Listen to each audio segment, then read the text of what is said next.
Hele aloha no ke anu e lue, a he wehi ano kauka. He hoa ka ua no ala kai, hulu pei kana hele. E maliu mai, I ka leo kupuna, ma ke ala o ke onga. E hua ka I kilohana, e kulia I ka du.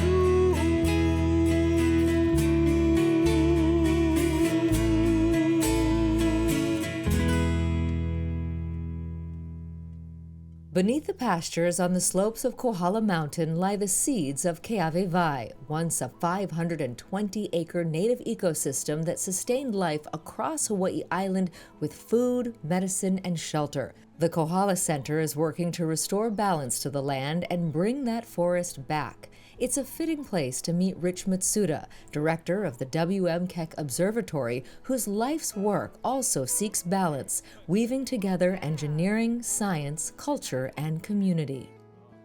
You are the first Hawaii-born director of Keck, and I wonder what that means for you and what the significance is of that, do you think? I think in one sense it doesn't matter, shouldn't matter. There's a job to do, running the observatory, operating it to its best capability. In another sense though, given where we are with Mauna Kea and we're trying to find a path forward where astronomy is part of the Mauna, but in a more balanced way. I think from that standpoint, it's really important. I think having local leadership who has a really strong sense of community values at this time is really important. Those values were instilled early in Nu'uanu Valley on Oahu. Grew up in Nu'uanu Valley, right where Nu'uanupali Road and Old-Pali Road fork, so pretty deep in the valley. Grew up in a big family of 6 kids. At that time was kind of like living in the country because it wasn't in town. A tributary of Nu'uanu Stream ran right behind the house. So that was my playground. And my mom she wouldn't even know where I was. I would be in the stream playing with my friends, catching crayfish, and then we would play and lose track of time. And then we could hear her yelling, "Richard, come to dinner." And I knew I would have to go back to the house. What a wonderful way to grow up. Yeah, it was really fun. Yeah, so you go to Punahou. What got you interested in engineering and ultimately into astronomy? At Punahou, I don't think I was yet interested in engineering. I was interested in fixing cars. So my friends and I would work on our cars, and I never had enough money to buy a fast car, but some of my friends had saved up enough money, so we would go to the racetrack and work on each other's cars, and that was a lot of fun. So I think in that sense, I was maybe inclined towards engineering and didn't realize it. That inclination carried him to the University of Washington, where he earned a degree in electrical engineering, then spent nearly a decade in Seattle at Boeing. In 1993, he faced a choice: remain in a secure career or move his young family to Waimea to help build the second Keck telescope.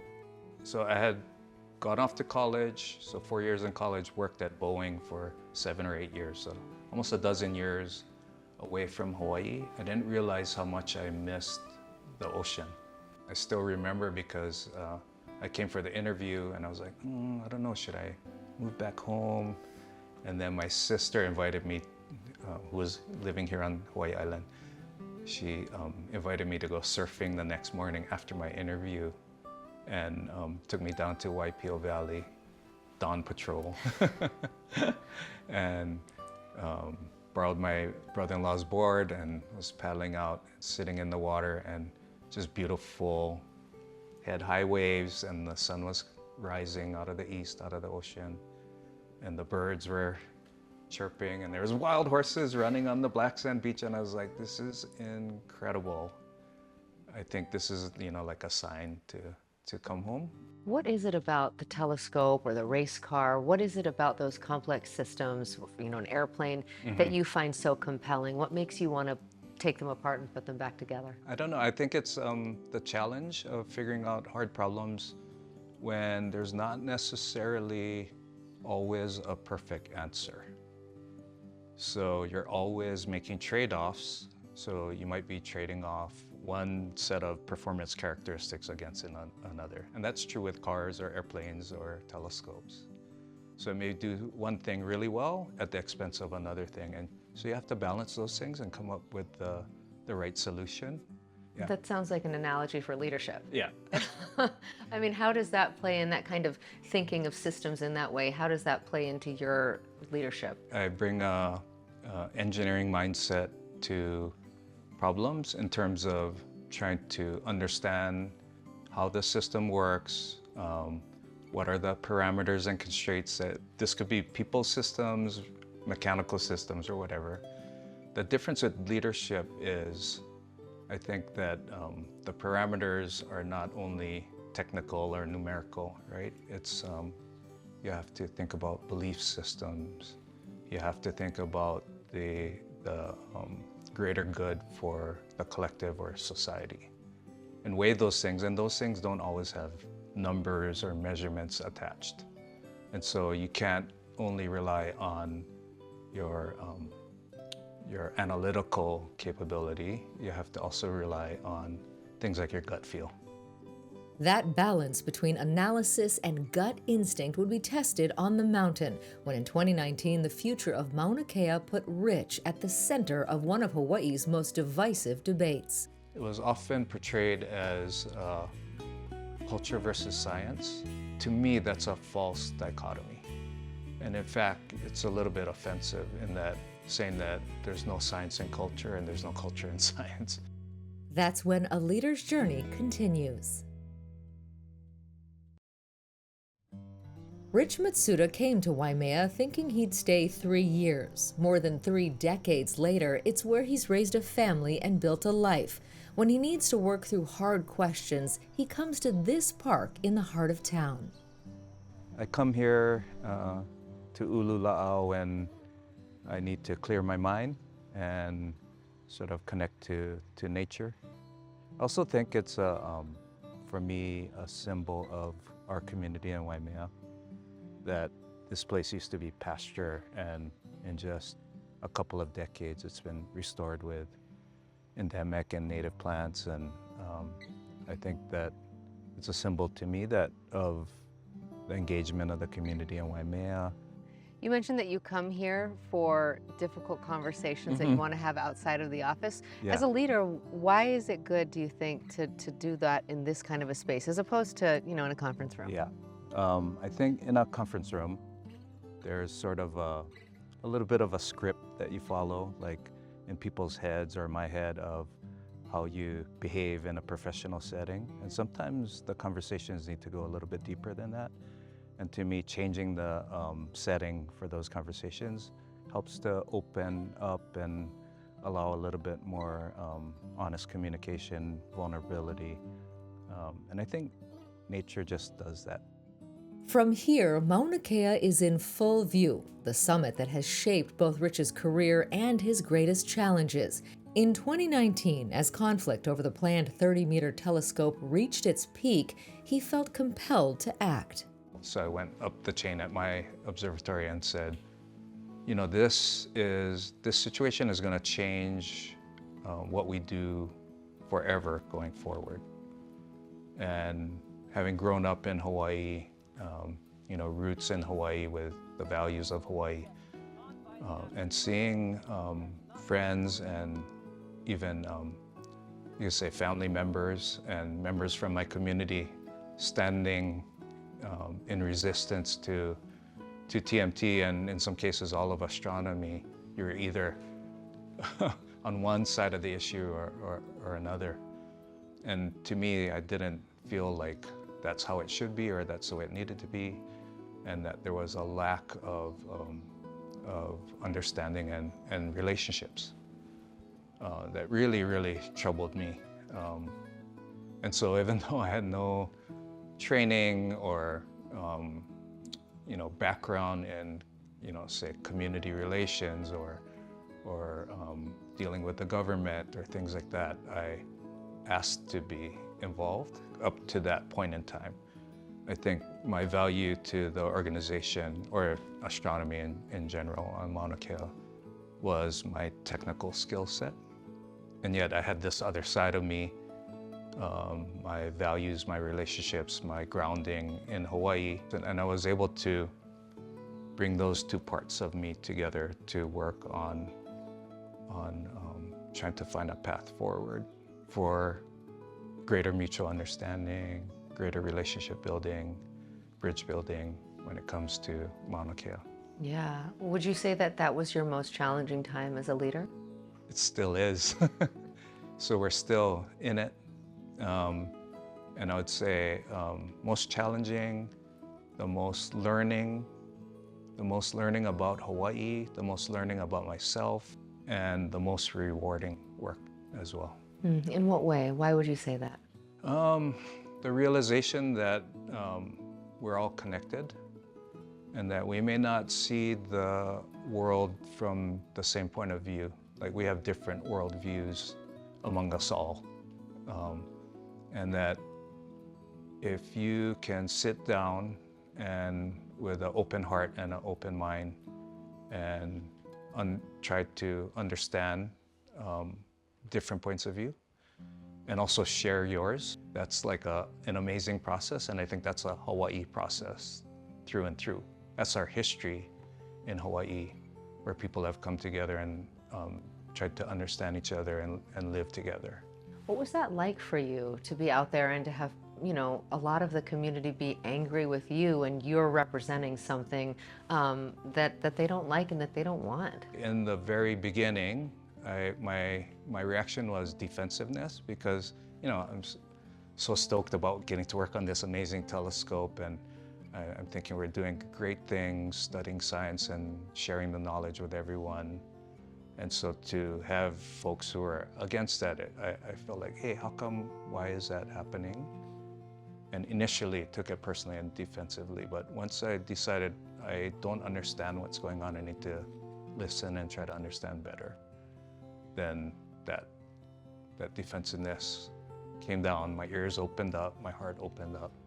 I think that we could do more of that instead of jump to conclusions and get angry with one another. I think we should do more of trying to listen to each other. And it's something that my dad taught me growing up, was try to imagine yourself in the shoes of others and that everyone has value. When you were having some of those tough conversations in 2019 and probably, I would guess, in the years since, what was the most difficult part of that for you?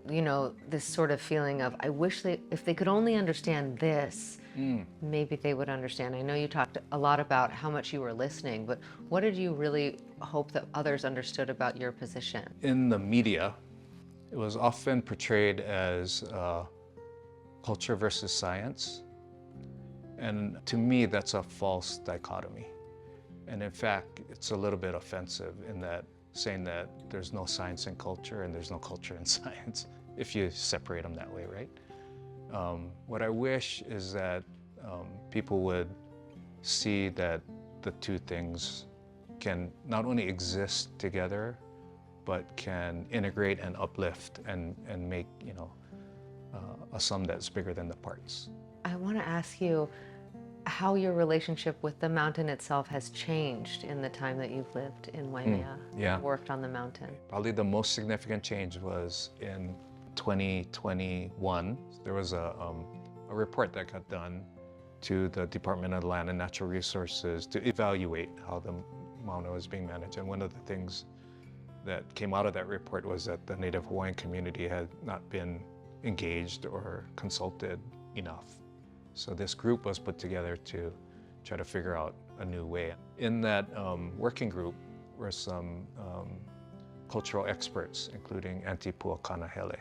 Auntie Pua talked about Mauna Kea. So in my mind, having built the telescope and everything, Mauna Kea meant the summit where the telescopes were. She talked about the Mauna as an entire ecosystem of natural elements, and how there are basically like laws of nature that if you observe, you can understand. Those explanations were deeply cultural and highly scientific in terms of her understanding and sharing with us how it works. And to this day, when I drive to the Mauna, where before I would look up and see, are the observatories in the clouds? How's the weather up there? I look at the whole thing.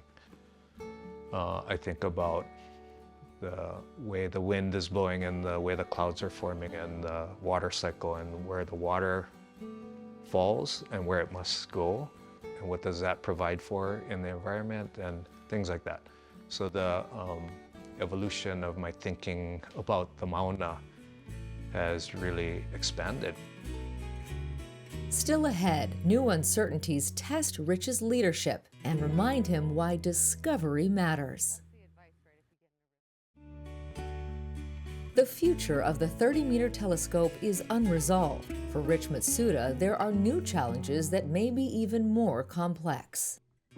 Without delving too deeply into politics, we do know that the administration, the current administration in Washington has different priorities than the last one, and that has had a big impact on science across the board. I'm wondering how you're navigating this moment in science and science funding and the conversations that are happening. It's a really tough situation. It's a situation that I wish we weren't in, I think, and it's affecting so many aspects of science, so beyond astronomy. So this is an issue for science writ large in terms of federal support and leadership.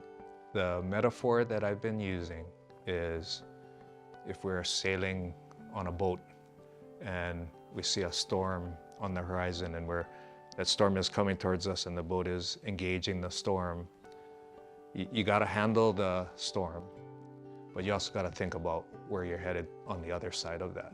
One of the leadership mindsets I do is to mentally go to that other side and look back to today and say, what would I tell those people? What would I tell that community? Definitely stick together. Don't start fighting and tearing each other apart. Be sure of what your priorities are, what's most important, focus on that. It does feel like we are at such an inflection point when it comes to science that, you know, even before COVID, the conversations around science and facts and data were very different than fast forward to now, where science itself and the value of science is being questioned. And as someone who has spent his entire career in that field, what is that like for you? It's just really, really disappointing. And at the same time, we cannot let that define us. The tendency might be, you know, take shelter and clamp down. No, we gotta have strong, positive vision. How do we do this, and how do we do it in even a better way? In Hawaii, we have such the opportunity for this. The conflict around Mauna Kea has taught us so much. If we just hunker down and care only about ourselves because times are hard, then we're destined to have a bad outcome. I'm curious what your thoughts are on what makes it easy to lead in Hawaii and what makes it difficult. So today, I went swimming at the beach, I saw friends. I went to the farmer's market, I saw friends. There's a sense of shared values, but there's also a shared accountability. Like, my behavior is being seen by everyone in my community. So if I make decisions that are not in the community's interests, people are gonna know, and I'm gonna know that they're gonna know. So there's this sense of values grounding that I think makes it easy to lead. Because the thing that makes it tough, I think, is we can be a little bit conflict averse sometimes and very consensus oriented. And sometimes things just need to change.